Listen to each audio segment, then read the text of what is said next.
Have we started? Yeah, great, fantastic. So, as I was saying, we are here today to discuss what the value and significance of human translation is at this moment of AI. This discussion brings together three very experienced and distinguished literary translators working across Chinese, Dutch, German, and English, and together they will examine the cultural, ethical, and geopolitical stakes of translation in the age of AI, exploring what machines can and cannot do, and why human translators continue to matter, we hope, in a changing world. So we have with us today Jack Hargreaves. Jack is a Chinese English translator from East Yorkshire, now based in London, specializing in literary and academic translation. And his literary work, recognized by English Pen, has appeared in Asymptote Journal, Granta, the Southern Review, Ada, Arts of the Working Class, Samovar, and elsewhere.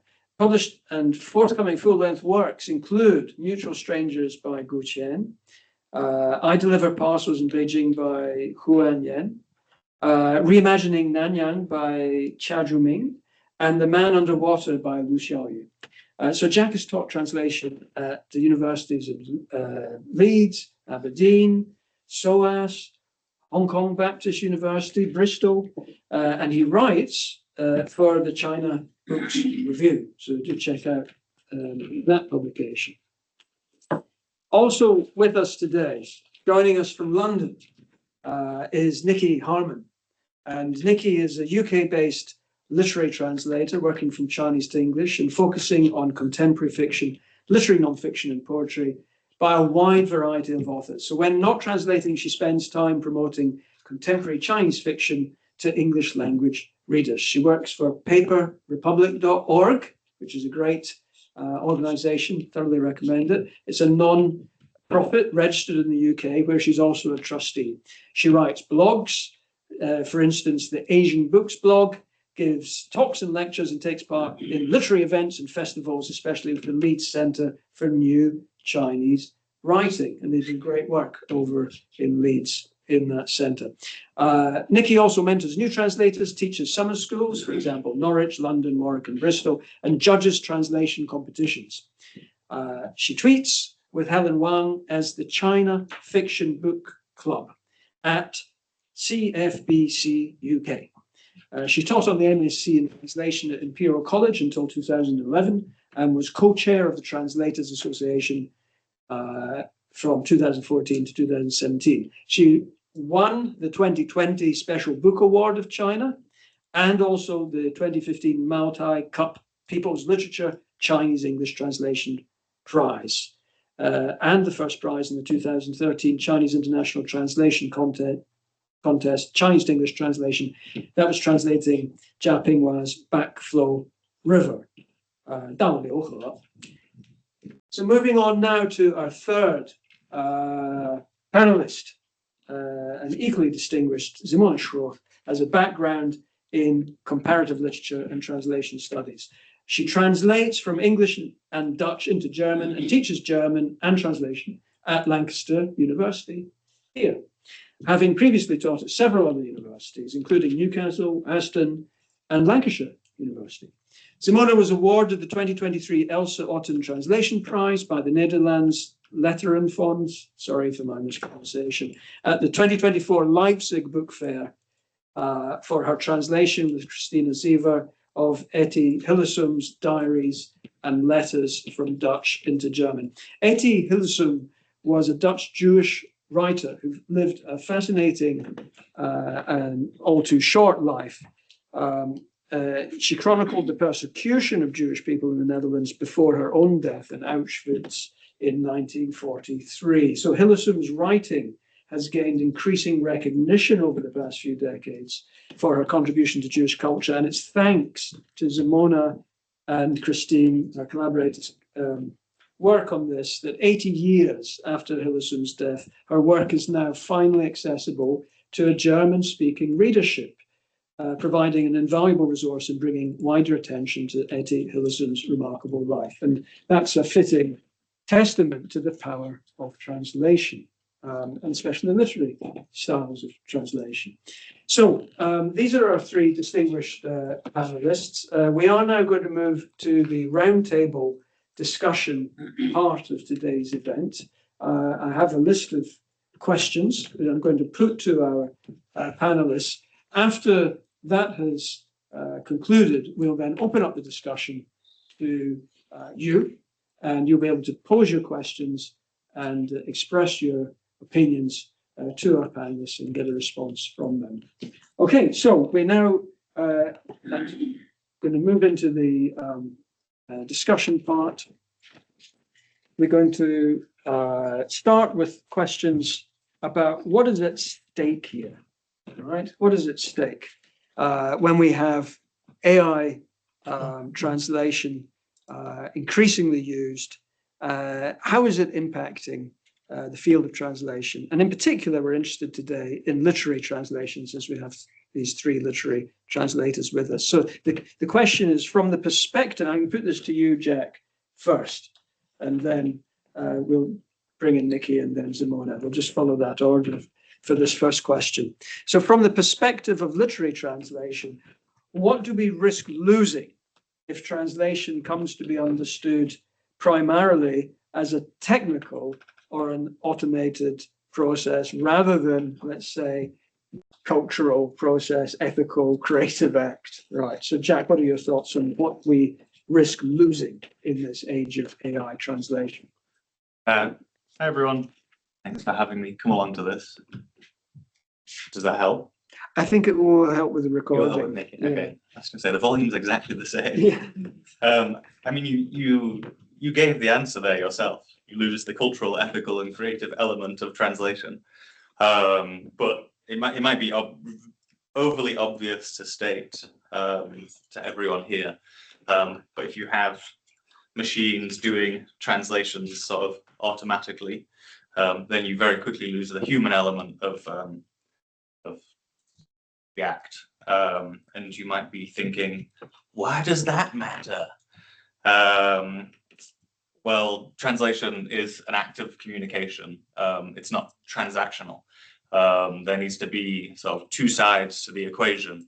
Obviously, a computer can be one side of that equation, but what do we really get out of that? It's a generative act as opposed to an exploitative act. And so by having machines do translations for us, we lose human exchange, that being between translator and author, author and reader, translator and reader, between cultures. And I feel like that in of itself is something that just that process of communication is something that's highly valued by a lot of people now, a lot of cultural agencies, a lot of countries.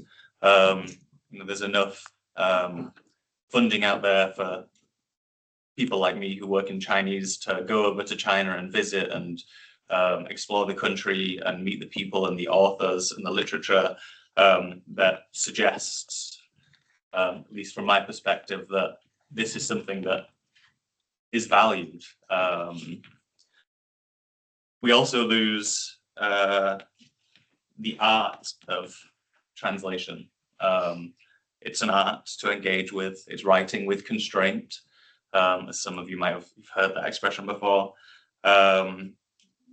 Therefore, it's something that's, by engaging with it, we're being very human. If we're no longer engaging in it and sacrificing that act, that process to machines, we lose sort of another element of human creation. And for me personally, besides an act of communication and a creative act, translation can be an act of resistance, an act of revolution. And again, we don't want the computers doing revolution and resisting. That just ends up in some awful sci-fi film conclusions. that, yeah, not the future we want to be building. Thanks very much, Jack. That's a very interesting start to the discussion. So there's a lot at stake here in terms of the human side of translation that could be lost if the machines take over. Nicky, I'm going to turn now to you to come into this discussion about what is lost when translation comes to be understood primarily as a technical or automated process. Yeah,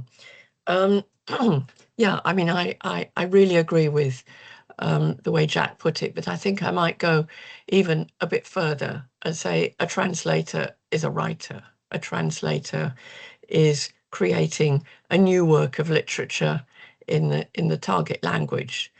And therefore, if we say that we don't honestly believe that AI should be generating novels, then by the same token, they shouldn't be generating translated novels. Or of course, they can, they do. I don't know to what extent, but with the same degree of success or failure, whether it's translation, which is recreating the work, or writing the original work. So that's my view on that. But that said, there is an awful lot of what you could generally call AI writing, which has been going on for years, decades, actually. I mean, one of my first jobs was back in the 80s, 90s, was working on translation, memory, and machine translation, charmingly known as MT and TM.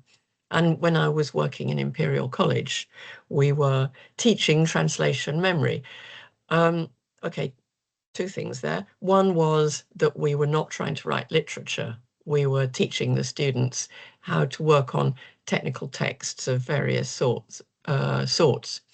And translation memory was created by the human translator. It was like a giant database. And secondly, the MT bit, machine translation, we poured scorn on it because we just said this is really not good enough. Our translations, you as a translator or a student translator have to learn to use translation memory. And I did actually once attempt to do an experiment with an author that I translated several books and create a translation memory. But sadly, I found that he never repeated his phrases. So there were no phrases that were being usefully reproduced, or there were the same phrases, the same collocations, but I wanted to translate them in a different way according to the context or the particular novel. So TM and MT has never really worked for any of my work. So yeah, I mean, I've slightly veered off topic, but I think that's one of the things we should discuss. Thanks very much, Nicky. And that speaks to translation truly as a kind of dynamic artistic process, to me anyway, that responding to the context that changes, as you put it very eloquently, creatively responding to that. It seems to be a very human property. And can AI ever come close to replicating that? Simone, how would you respond to this question? Yeah, I'm very much in agreement with what both my colleagues said here. And I think what is important and what has also come out already is that we're talking about creative translation here, literary translation. We're not talking about more standardized texts that are very schematic and might indeed where it might indeed be possible to translate them and translate them quickly and efficiently with AI. We're not talking about those. We're talking about those created by humans for humans, if you forgive me the platitude. So in addition maybe to what we said before is at the moment, at least there's some quality assurance tasks only humans can perform. up to now, because, for example, if you have a literary text, like, for example, a thriller or a crime novel or something like that, where there might be a plot hole, like an inconsistency, something that is not logical, I don't know if AI could pick that up, and human translators can, and we can run it past the author. Like, excuse me, have I understood you correctly? And how does this work out within the inner logic of the text? That is one thing. Then the other thing to me is, of course, there is a whole profession at stake, because if the tendency is that instead of being asked to do translating jobs, we're asked to do post-editing jobs, then there is the big danger of being even more underpaid than we are now as translators. That is not meant in a horrible way. I'm grateful to many, many institutions who've supported me over the decades, and I will always greatly praise them for it and be very thankful. But we all know we're not in it for the money as literary translators.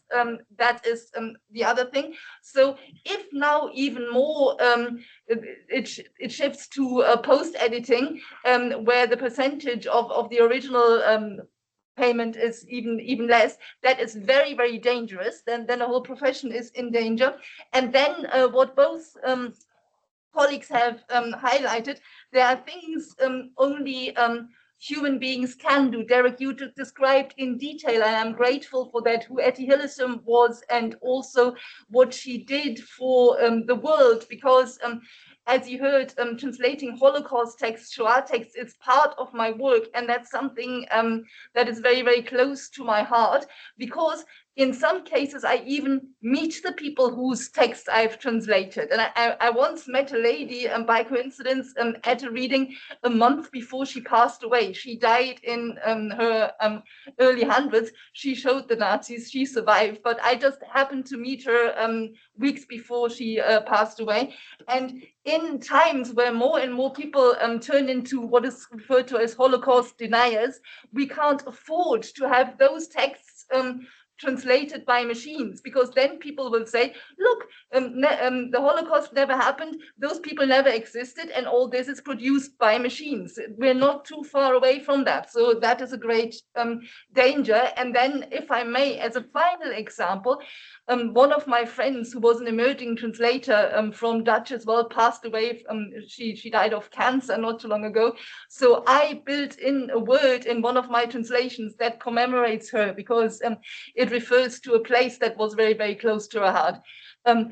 AI cannot do that. Only we can do that. Only we can give a meaning to a work of art, to a work of literature that respects the original literature and also respects other people around it and invested in translation. Thank you. Thanks very much, Simone. And you brought attention to many important aspects of the human-centered nature of translation there.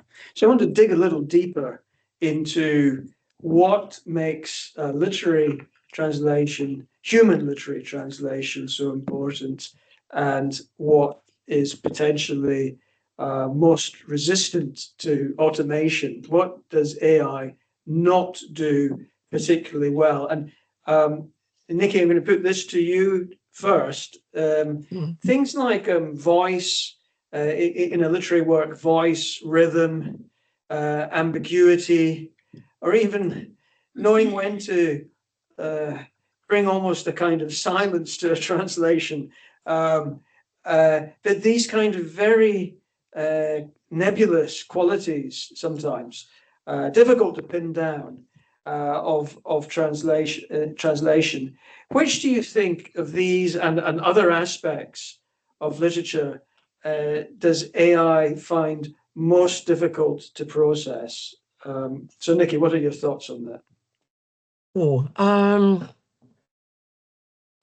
Well, I don't want to be entirely negative. I mean, I feel that there are some things that AI can do quite successfully in terms of when you use machine translation on a paragraph, you can sometimes find that idioms can be rendered very well. Of course, it depends on the quality of the LLM on which it's based. I'm not an expert on exactly how AI translations work.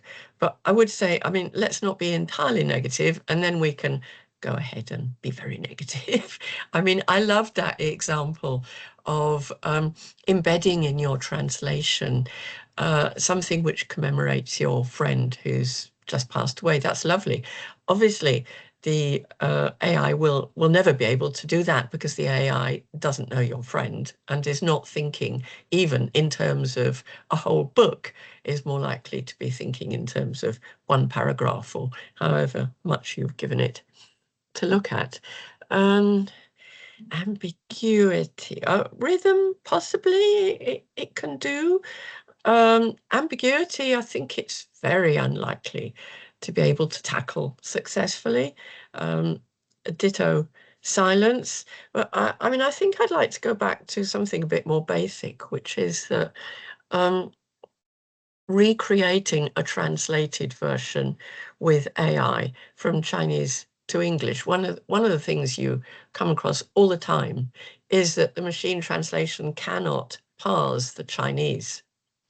It just doesn't understand how to segment two characters. The character A, B, and C. Do A and B belong together, or B and C belong together? And that's at the most basic level.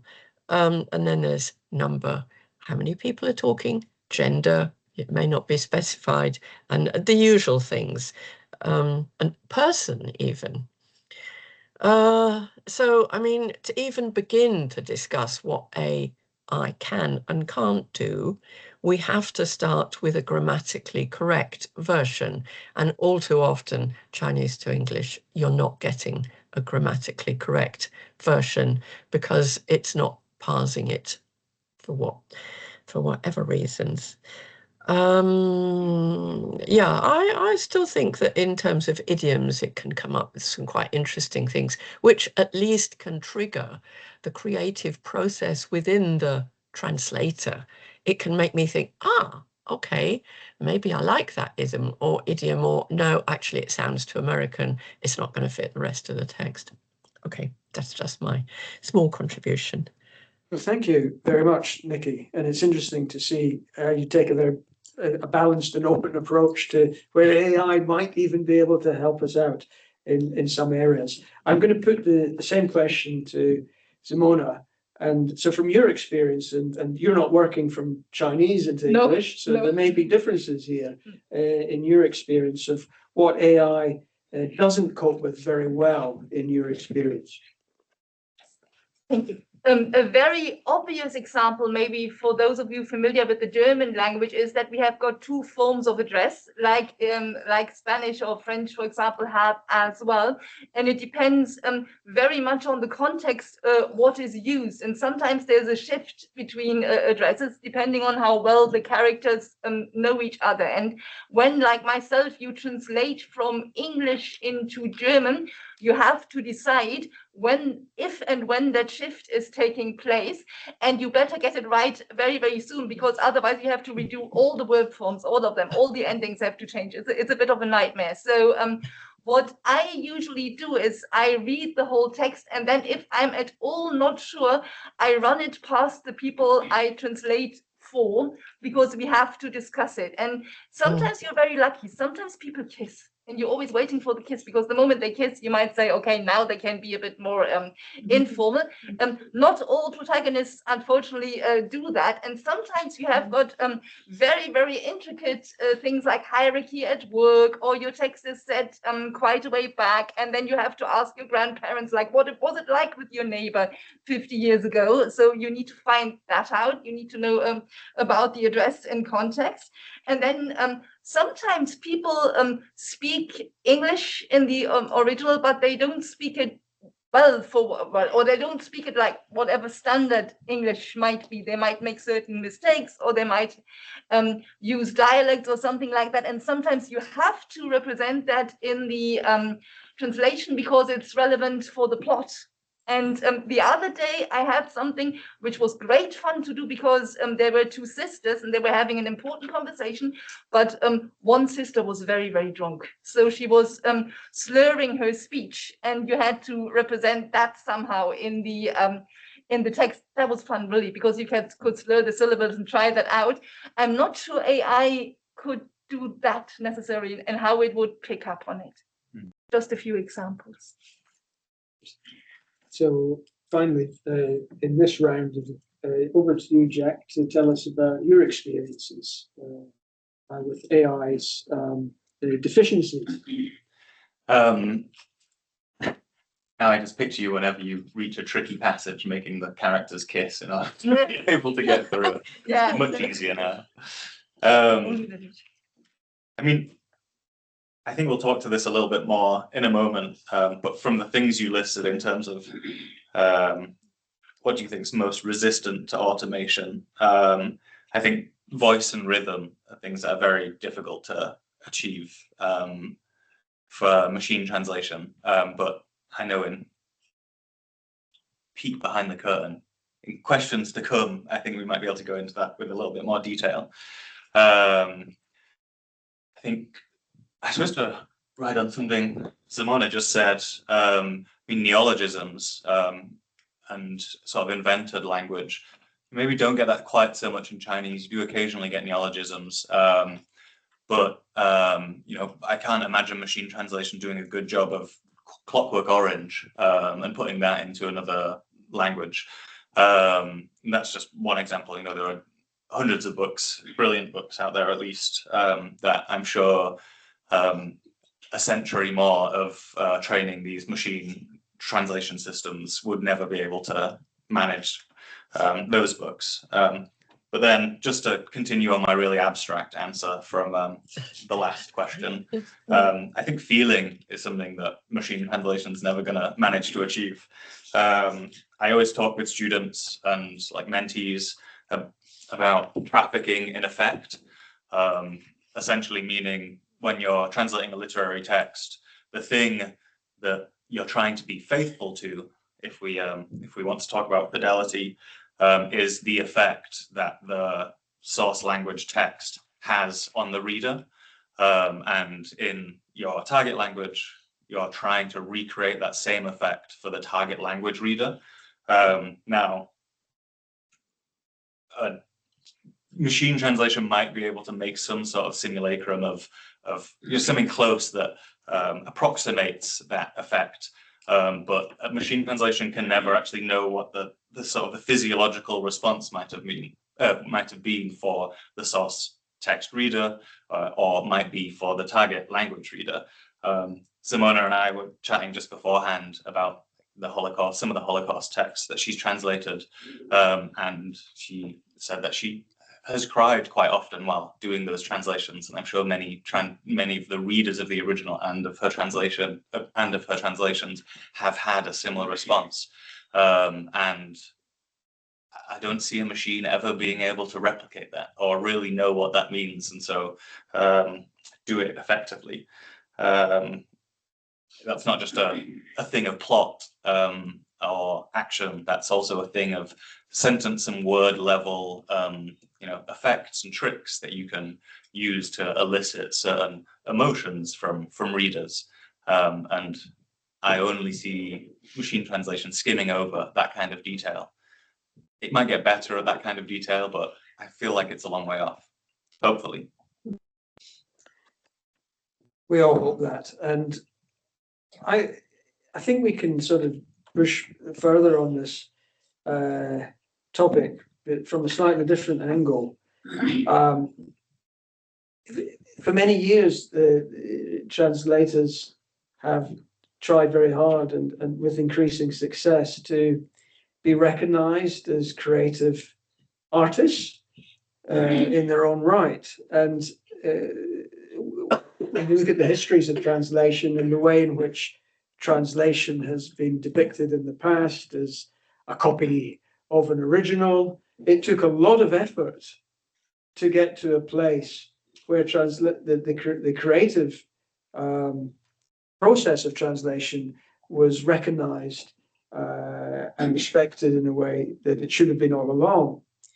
But I wonder if now that we're in an age where translations can be instantly generated by AI, if there's a danger that translation once again may fall into a categorization of, an instant copy that's either correct or not correct. Is it a faithful copy of an original text? Because if that ease of translation, that automated translation is there, does that somehow overshadow the interpretive labor that the creative process of translation actually takes, and the translation profession has taken so long to bring out and be publicly recognized? Are we in danger of slipping back again here? So we'll start with Simone on this one. I think that danger is certainly here because there are so many misconceptions about translation anyway. You see, one of the key ones is that anyone who knows two languages can translate in the sense of producing a translation. That is certainly not true for literary translation. So we have to be very careful. Just a completely random example. You see, I bought a plant milk maker and I bought that from China. And there were no English instructions with it. And I managed to use Google Translate by holding it, holding the camera to the maker. And then I ended up with having my coffee with plant milk. So it worked for me, but that was the most simple text you can think of. So again, it's a question of what the text is and what the text does. And I think many people just don't see the difference necessarily between the various texts we are surrounded with. All of us do. We're all familiar with linguistic concepts, with text types, with categories and all that. Not everybody consciously is. So that is a danger, just for example. And then it's, if I may, just very similar to the idea that in teaching, if you happen to teach your own mother tongue, of course, you never prepare a single class. You make up what will happen in class on your way to class. You're lucky if, like me, you're a bit slower, gives you a bit more time. But you don't prepare, you don't make lesson plans or try to find out how to explain verbs to readers. It just happens. You can see that the analogy works quite well, but maybe we can't ask everyone to understand it, which is why it's so important to talk about it. We're preaching to the converted here because the fact that you are in this room here means that you're language aware. We have a very, very multilingual and multicultural environment here. We're lucky. It's just not the same. And then very often somebody who just reads in the evening for enjoyment, for example, which is good, which is lovely, will not necessarily be aware the book they're reading has been translated. So those misconceptions, or maybe that lack of awareness, is just created by circumstance, and we need to be a bit forgiving probably as well. Thank you. God, what do I think about that?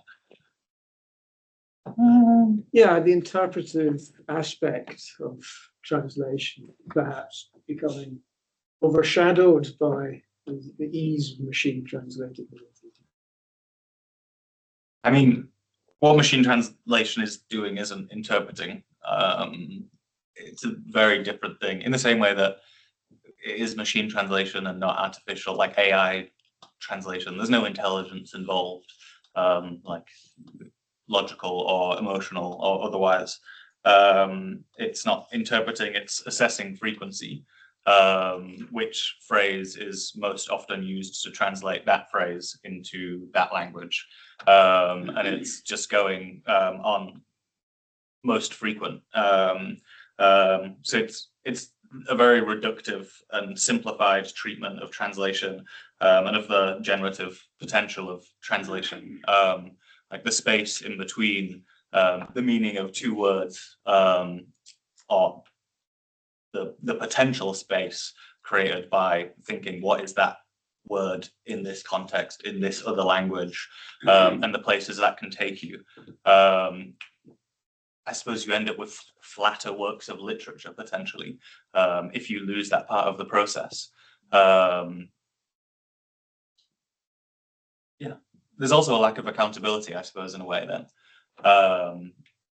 because you can't really go and point fingers at a machine that's not going to take responsibility for perhaps having missed a detail or missed something that's culturally sensitive, or overlooked a nuance.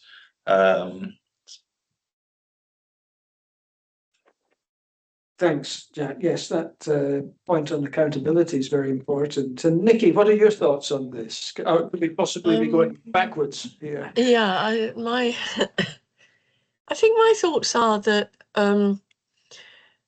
it's paradoxical, really, that the better a translation has been done, the less likely people who know nothing about translation are to appreciate just how much interpretive thought went into that particular work. I mean, most people who know nothing about translation might just about have cottoned on to this idea of faithfulness. They're not going to really have gone any deeper than that. But the interpretive aspect is really important when it comes to cultural concepts from Chinese to English. You've got all these cultural concepts, and they're not all the things that you would imagine, names of political organizations, slogans, and so on. So one example I've got, which definitely needed some interpretation, is that I was translating a short story from the 1930s, and the young woman is speaking. She's speaking to her mother. She's being evicted from her home because her husband has gone off and left the family. Where has he gone to? He's somewhere up in the northeast. He's gone to the Sanbu Guan, which easy enough to look it up. The Sanbu Guan was the area of town where none of the three currently ruling organizations were in charge. So it was lawless. It was a bit like a shanty town. But the focus was on the fact that no one was in charge. None of the three political authorities were in charge.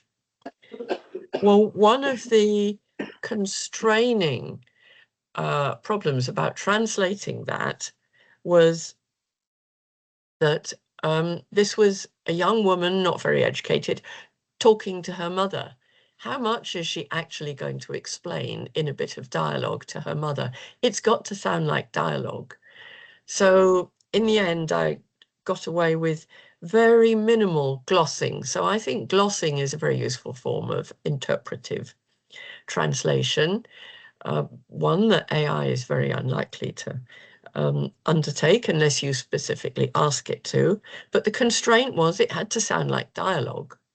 So in the end, I ended up with, yeah, he's gone off to live in, quote, that bit of town where no one's in charge, comma, the Sanbu Guan, and I left that in pinyin.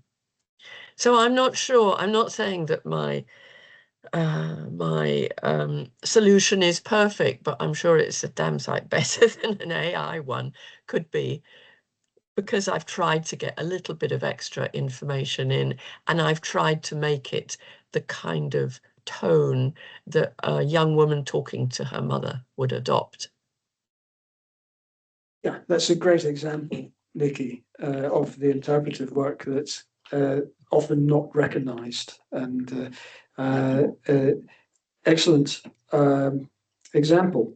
We're going to switch into a different type of topic slightly now, because I want to think more about the global impact of AI machine translation, and the dangers that it might bring at that global scale. And and picking up on things that we've already heard in the discussion about the flatter kind of style of writing. And is there a danger that with increasing reliance on large scale machine translation, Simone, I'll come to you with this question first, yeah? That there are voices from around the world, from different linguistic, cultural groups, traditions. Is there a danger that these voices might be flattened or marginalized? given that machine translation systems are often built on the more dominant language databases. Is there a possibility we're going to have a lot more works, including literary works, that are produced in a kind of flattened global literary style, whatever we want to call it, right? Is that something you're concerned about? Yes, it is something I'm so concerned about. I can't even think of enough examples to illustrate it, because that is what makes a machine a machine. I think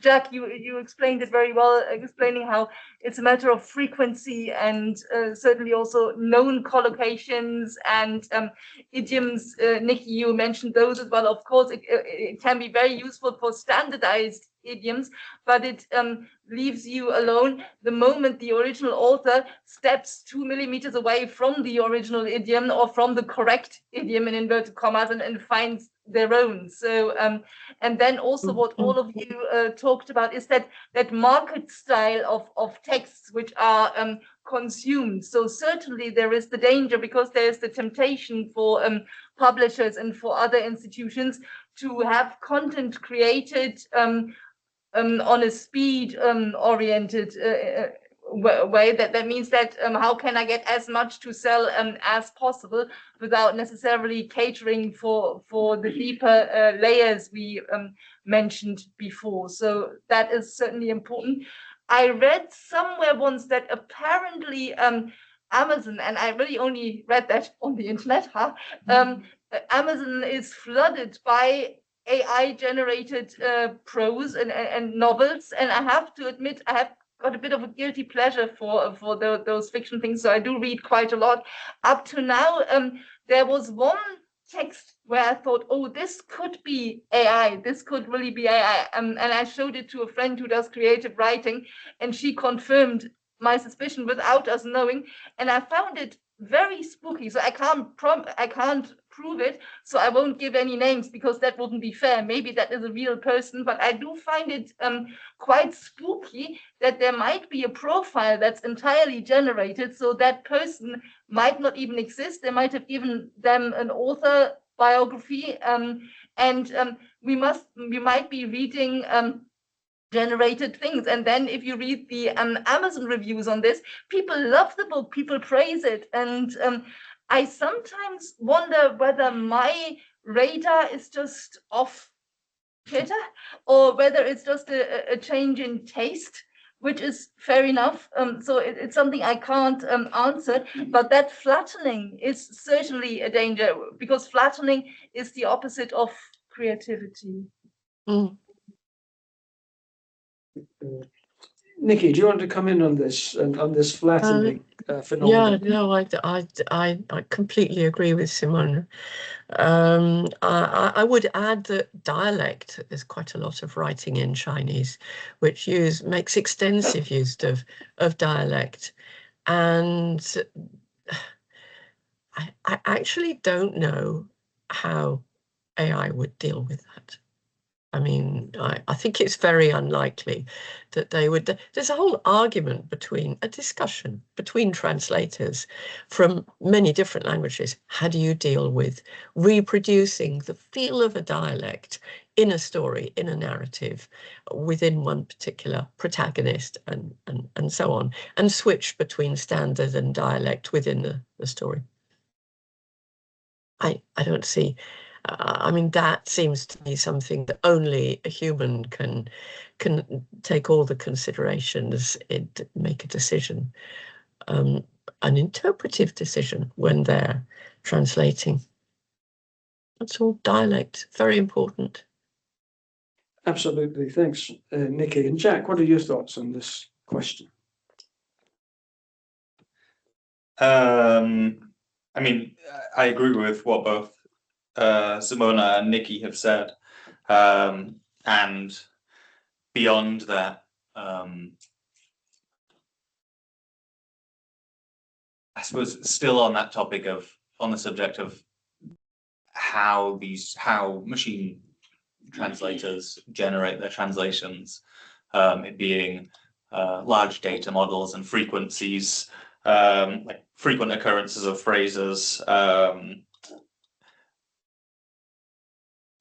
really important thing to consider, which we've already seen with AI, not with translation necessarily, but with image generation, is the models that often it's taking from to produce or generate are already biased in particular ways.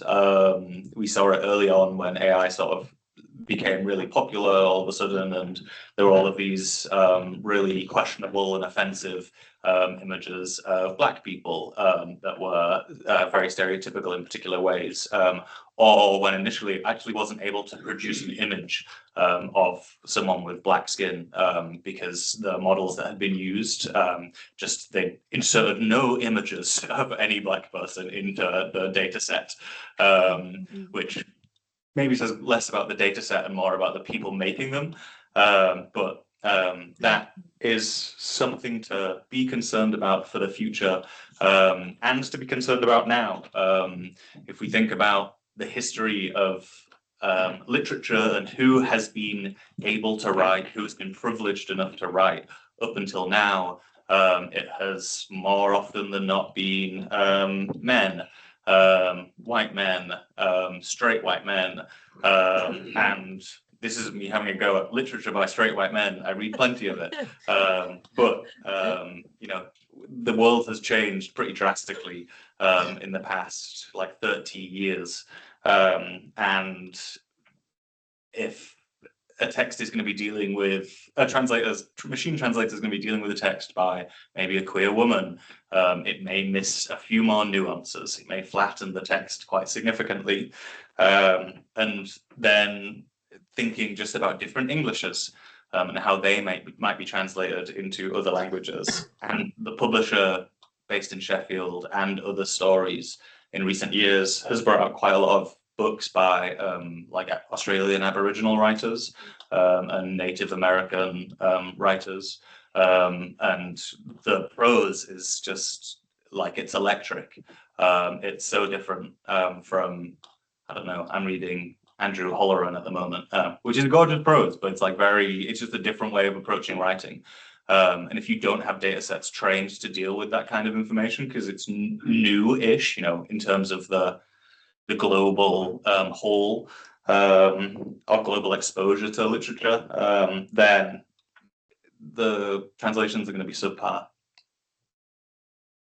Thanks, Jack. And I know we want to leave some time for questions from our audience. So we're going to wrap up now with a final question. I'm going to fold several questions into one on the future of the profession, and in particular, the future of literary translators. What arguments, we'll go to Nicky first for this.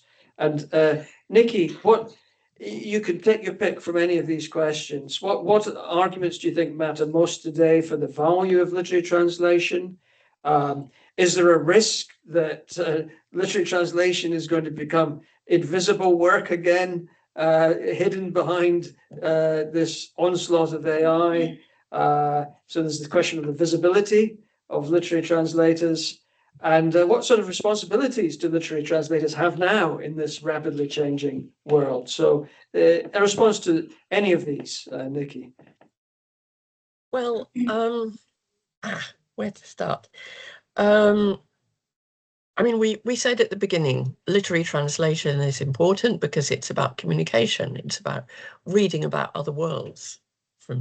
It's about the writers communicating their work to, in our case, the English language speaking world.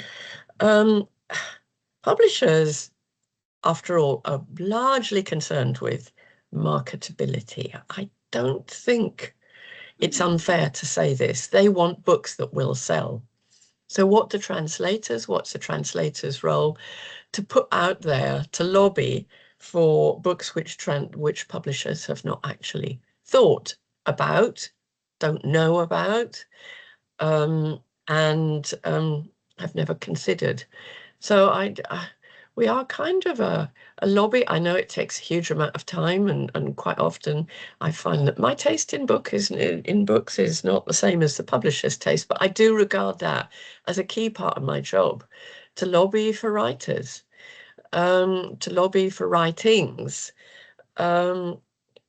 And I think I can't think of a literary translator who doesn't actually take that on board. I think it's that I'll carry on doing that for as long as I'm translating. Good to hear. And Jack, your thoughts on this? I have a translation colleague and friend who says that all translators must be more like divas in order to make people, institutions, publishers realize our value in this trade. Because we're tastemakers in a way, like Nicky said, a lot of the books that I pitched to publishers had no idea existed until I suggested to them, or agents too. And there's, I mean, particularly for the Chinese to English space, there are a few agents and agencies that have readers of Chinese on board, and who have a finger on the pulse of like the literary scene in Taiwan or Hong Kong or China. But they're few and far between, and definitely in the minority. So it's up to us sometimes to say, this is really brilliant, and we think, you know, it had a big effect on me. I love this book. I think it will find readers in English too, be that in the States or the UK or elsewhere. But also, I mean, maybe part of the parcel of that is that contributes to translators potentially being like a sales point for a book. I'm not at that stage yet, hopefully, but I mean, I know for certain Nicky is, and other colleagues. Anton Her is an example, who's a translator of Korean to English, who people who read his translations often read his translations because he translated them, and he's incredibly prolific, and people will snap up everything he translates, and you know, that's a massive draw for publishers, and yeah, really, translators, I suppose, contribute to a brand or are a brand.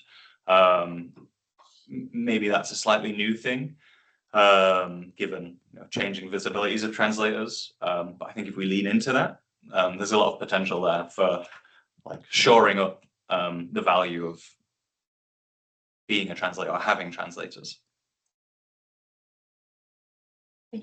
Again, I find myself agreeing wholeheartedly with both Nicky and Jack, who mentioned so many important points. I think also part of our responsibility as translators is to not ignore AI as an elephant in the room, but rather, like we do now, address it and discuss it in as much detail as we can. Nicky, you said earlier on that sometimes when we look at examples, look at the results, we tend to pour scorn on it, and it's of course the temptation is great to do that. And in this context, it's very good what we're doing with colleagues here. I remember because we very, very often review and think about our assessment and our assignments we set in various classes. And I remember very well that one colleague, Nicola, who is currently on maternity leave, said we have to be very careful that when we integrate AI in our material, then we have to be careful we don't set the question in a way that invites people to dismiss it. That can't be the idea. The idea has to be that people analyze it with an open mind. And that, for example, happens in our MA for translation when we do analyze and do perform post-editing jobs. So I think it's a very good idea to engage with it, but at the same time engage with it critically and open-mindedly at the same time. And maybe only translators and students can do that because there's so much background knowledge you need.